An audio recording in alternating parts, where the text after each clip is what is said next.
پشتی ایریشا روسیای بو سر اوکراینای و به تایبەتی جی پشتی سەردانا سەرۆکوەزیرê Herêma Kurdistanê بۆ Brîtanyayê gaza xwezayiya Herêma Kurdistanê bûye rojev. Hikûmeta Herêma Kurdistanê ji boşandina gaza xwezayî bû bazarên cîhanê amadekariyan dike.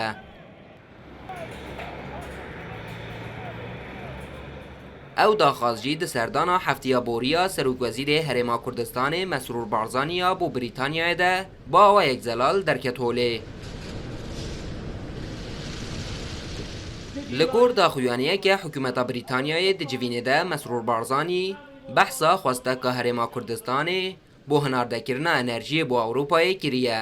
Ji aliyê Boris Johnson ve jî pêşwazî li wê pêngavê hatiye kirin.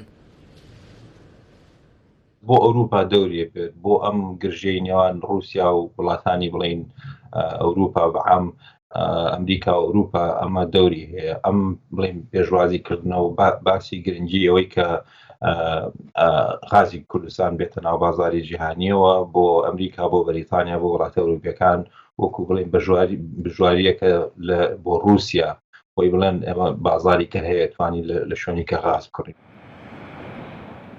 Li ew pirose demdirêj dibe û bi nêrîna beşek ji çavdêran hêjî zûyek û bibekiryar. طبيعي غاز وكو نوت نية بروسي غاز الوسترا وتيشوي زياده يعني لا لا لا لا للروان جرخانو وبروسيس كردني غازوا هرم كردستان لقناخ كاني سرتا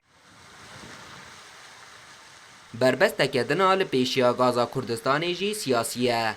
Ew jî li ber çavgirtina biryara dawiya Dadgeha Federaliya Iraqê ku taybet e bi petrol û gaza Herêma Kurdistanê. لا العراق هم يكويت سر ركوتنا سياسي كان واستار ركوتنا سياسي كان توزي برو بس روشتوا واندي ام ركوتنانا و بابلين ام تحالفا نيك الايندار الرؤيا وجينا نتيجه اول هويتش اللي هرمي كردستان اتواني هم انجيكي باشتر لقى العراق 28 ئادارê di Korbenda Cîhaniya Enerjiya Encûmena Atlantîkê li Dubeyê de Mesrûr Barzanî ragihand Herêma Kurdistanê di demeke nêz de dibe çavkaniyekek giring a enerjiyê bû daxwaza cîhanê ku ber bi zêdebûnê ve ye. Li gor pêşbîniyan 200 trilyon pêsêca yedeka gaza xwezayî li Herêma Kurdistanê heye û bi vî awayî jî di pileya sihemîna rêzbendiya cîhanê de ye. Mezintirîn kêlgeh jî Kormorek û rojane 452 milyon pêsêca berhemtîne.